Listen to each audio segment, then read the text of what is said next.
O Rogério vai ou não vai? Candidato, eu vou dizer para vocês, com sinceridade, como sempre eu conduzo a minha situação. Eu me preparei para ser candidato em 2020. Hoje eu não estou me preparando para ser candidato. A minha vida tomou um rumo espetacular. Então, quer dizer, por isso que as coisas não... É tudo parte de Deus, né? Então, Deus tem preparado coisas tão fantásticas na minha vida, pelo tamanho que eu sou, um pequeno empresário, um humilde empresário que respeito todos, que eu não tenho hoje planejado para ser prefeito de Nova Bandeirantes. Agora, se você me falar, você está preparado? Eu estou preparado para ser prefeito de Nova Bandeirantes. Não tenho medo do desafio. Não tenho dúvida que teria condições de ser um grande prefeito de Nova Bandeirantes. Mas se o povo quiser, o povo quer o Rogério lá. O César nos preparou para ser prefeito de Bandeirantes. Ele era meu vice. Aconteceu. Sim. Ele virou prefeito de Nova Bandeirantes. Né? Então, quer dizer, eu me preparei para ser e não fui. Por quê? Eu acredito que é por Deus que não aconteceu. Sim. Então, quer dizer, se for por Deus que vai acontecer, eu tenho que estar preparado para ser. Mas teu nome está à disposição. Para ser candidato a prefeito, teu nome vai estar na mesa. Hoje, Sérgio, se fosse hoje a eleição, eu não iria disputar, porque eu não tenho nem partido. Não estou filiado a partido político. Partido nenhum? Nenhum partido político, estou sem filiação. Então, se fosse hoje a eleição, não iria disputar. Então, quer dizer, o ano que vem é um novo ano, né? Podem coisas novas, né? E eu tenho certeza que eu tenho, graças a Deus, credibilidade, eu tenho certeza de fazer uma pesquisa, eu estou entre os nomes que as pessoas esperam de ver prefeito de Nova Bandeirantes. Mas vou dizer para você, não é hoje, eu não tenho trabalhado para isso. Se vai acontecer do ano que vem ou no outro eu trabalhar para ser, aí é Deus que vai acontecer. Hoje eu tenho um outro projeto na minha vida e tem que ser assim, porque a política tem falta ainda mais de 2 anos para acontecer. Não, né? Então, tudo bem, mas... Agora, eu vou responder com sinceridade, Herbert, o que você me perguntou, que você queria que falasse em 2 palavras. É sim ou que não, pô. Eu continuo eleitor de Nova Bandeirantes, continuo morador de Nova Bandeirantes, sou empresário de Nova Bandeirantes, graças a Deus, e se tiver que disputar a eleição de Bandeirantes, que Deus preparar, eu estou preparado para fazer um grande trabalho por Nova Bandeirantes. Agora, quando eu renunciei de vice-prefeito, eu não saí de cabeça baixa, eu saí de cabeça erguida pela porta da frente, e isso eu tenho certeza que foi isso que me fez ter credibilidade na política. Quando aconteceu o que aconteceu comigo, de eu não conseguir ser candidato em 2020, eu também não saí de cabeça baixa, saí de cabeça erguida com o apoio dos meus amigos. É assim que sempre vou continuar em Nova Bandeirantes, cabeça erguida. Entendi. Hoje você vê que tem quantas forças aqui? Então, isso aí... Eu vejo o seguinte, na última eleição ela tinha polarizado muito, era eu e o Rio Branco. Sim. Né? Era eu e o Rio Branco. Tipo Lula e Bolsonaro? Tipo assim, hoje no país é isso aí, né? Então, polarizou entre nós a disputa. Agora, hoje pode nascer novas lideranças. O Rogério hoje, se fosse para a política, ele ia na terceira força? Eu acredito que não. Modéstia à parte falando, eu acredito que não. Eu não considero que hoje eu seria a terceira força. Pode ser um terceiro grupo. Porque eu acho que o grupo do Rio Branco está formado e vai disputar a eleição no Rio Branco de novo. Vai sim, vai. Eu não tenho dúvida disso. Eu sempre tenho falado. Quem quiser ser prefeito de Nova Bandeirantes na próxima gestão tem ganhado do Rio Branco, e ele vai ser candidato. Mas como que ia ser essa parada, então? Já que você não vai criar a terceira força... Né? Não é questão que não vá criar, né? Aí, por exemplo, o grupo do Rio Branco existe. Sim. Agora, o grupo que, digamos assim, se tornou em torno de mim e que a gente elegeu o César, né? Esse grupo pode continuar, como esse grupo pode dissolver. Como também pode vir dissidentes do grupo do Rio Branco somar com outro grupo. Como pode ir gente daqui e lá para o grupo do Rio Branco.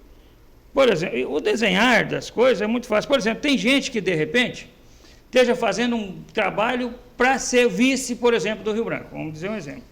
Chega lá na frente do Rio Branco para poder aumentar o grupo, ele, de repente, pega um vice de um outro partido para tentar trazer mais gente. Aquele que vem trabalhando para tentar ser o vice dele, um exemplo, vai ficar chateado e não vai ficar ali. Entendi. Esse vai ir para um outro grupo. E assim é a política. Né? Mas eu não acredito...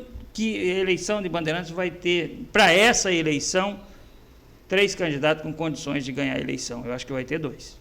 Mas de novo. Isso se você não entrar. Não, isso se eu entrar. Então você está esperando que algum dos lados rache. Não acho que não espero que rache. porque no grupo do César não precisa ter racha. Já existe o grupo do César. Então, quer dizer, eu posso participar da eleição no grupo do César sem ser candidato a prefeito. E aí vai ter 2 grupos, o do César e o do Rio Branco. Não, mas nós estamos falando da tua pretensão de ser prefeito, irmão. Não, a minha pretensão de ser prefeito, aí eu imagino que é o seguinte, eu sendo candidato a prefeito, se as coisas acontecerem, pode ter uma terceira via. Mas eu acho que vai ser polarizado de novo essa disputa entre 2 nomes fortes. Não acredito que vai ter um terceiro nome com condições de ganhar a eleição. E eu acredito que é o seguinte, eu volto a dizer, no meu ponto de vista, o Rio Branco é candidato a prefeito, né? Não, aí o Rio Branco tem os dele, sempre teve. O que é a real? A real é essa aqui, mano. Vai ter 3 candidatos, o Rio Branco, o César e você, irmão. É muito relativo, Herbert. A gestão não faz 2 anos.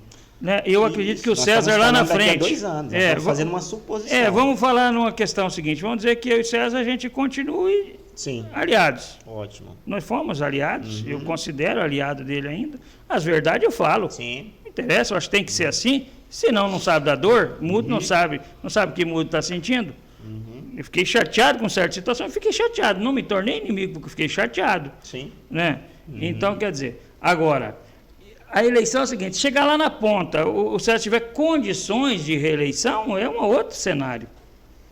Agora, eu acho que se o César não tiver condições de reeleição, que Nova Bandeirantes não é fácil a reeleição, realmente não é fácil, isso é um fato. Nunca deu, né? Nunca deu. Né? Então, quer dizer, o César, não acredito que ele vá pegar o grupo e jogar de qualquer jeito para o ar, porque ele não tem condições de ser candidato a prefeito. Eu tenho certeza que o César iria agir numa situação dessa igual eu agi. Eu não pude ser candidato, eu não abandonei o grupo. Sim. Nós se abraçamos e fomos para a luta. E eu acredito que o grupo hoje, o César, ligado ao Rogério, que não tem o grupo, hoje eu não tenho nem partido, eu não tenho grupo, eu tenho nome. Sim. Se for para me disputar, eu tenho que construir um grupo. Ou então pegar o grupo do César, que era o nosso grupo. O PSDB. Rogério, você está no PSDB? Você saiu do PSDB faz pouco tempo? Dei baixo, inclusive, na presidência. Eu era presidente do PSDB, dei baixo na minha filiação e na presidência. Inclusive, faz tempo? Agora, quando o PSDB foi com o Lula. Você saiu por causa dessa... Essa aí foi o motivo principal. Porque, por exemplo, eu sempre defendi uma bandeira de direita. Não que eu tenho eleitores do PT, amigos do PT. Né? Agora, por exemplo, eu votei no Geraldo Alckmin presidente. De repente, o Geraldo Alckmin tem um monte de coisa falando que o Lula roubou, que o Lula quer voltar na cena do crime, que o Lula fez isso, que o Lula fez aquilo. E de repente é o vice do Lula. Está unido com o cara. Por exemplo, eu volto a dizer para você... Aí você fica com cara de otário. Se você não achar que... Se política não for... Se eu achar que política não é coisa séria, aí eu não posso participar. Eu me considero um cara sério. Sim. E por isso eu saí do PSDB e lá não volto. Não tem chance. Ideologia Mas ele não saiu do PSDB, pô? Ele não foi pro PSDB? Também saiu depois, né? Ele acabou saindo do PSDB. Mas aí, então... Mas o Dória... O PSDB está coligado com o Lula ou não nessa política aqui? Eu nem sei. Não está ainda, mas vai estar. Você viu o Fernando Henrique abraçado com o Lula? Não, então já foi. Já foi a vaca pro brejo. Então nós estávamos achando que nós estávamos defendendo a direita com o PSDB e na verdade não era. Os caras estavam... Aquilo que você falou, nós estávamos fazendo cara de otário. Não tem problema do cara ser do PT. Depende, por exemplo, a pessoa... de um cidadão ou de outro, é que vai definir quem é, não é o partido. O partido tem uma ideologia. Se você é um cara que não concorda com aquela ideologia, você tem que sair do partido. Tem que sair do partido. Eu não concordo com o que o PSDB fez. Nós ficamos o tempo todo defendendo, achando, por exemplo, fala-se no Brasil de uma terceira via. E a terceira via, para mim, é o Bolsonaro. É o Bolsonaro. Porque toda a vida disputou PT e PSDB a presidência. Sim. Né? Então, quer dizer, aí o Bolsonaro veio a terceira via. Agora, porque o Bolsonaro está forte, eles vêm falar que tem que ter uma terceira via. A terceira via já existe. Já existe. Foi a má gestão deles que criou a terceira via, que é o Bolsonaro. Né? Foi isso, eles que deram margem para isso. E o Bolsonaro vai continuar. Eu acredito muito que ganha a eleição, até inclusive no primeiro turno. Agora falando, Rogério, e aí, como é que você está vendo a política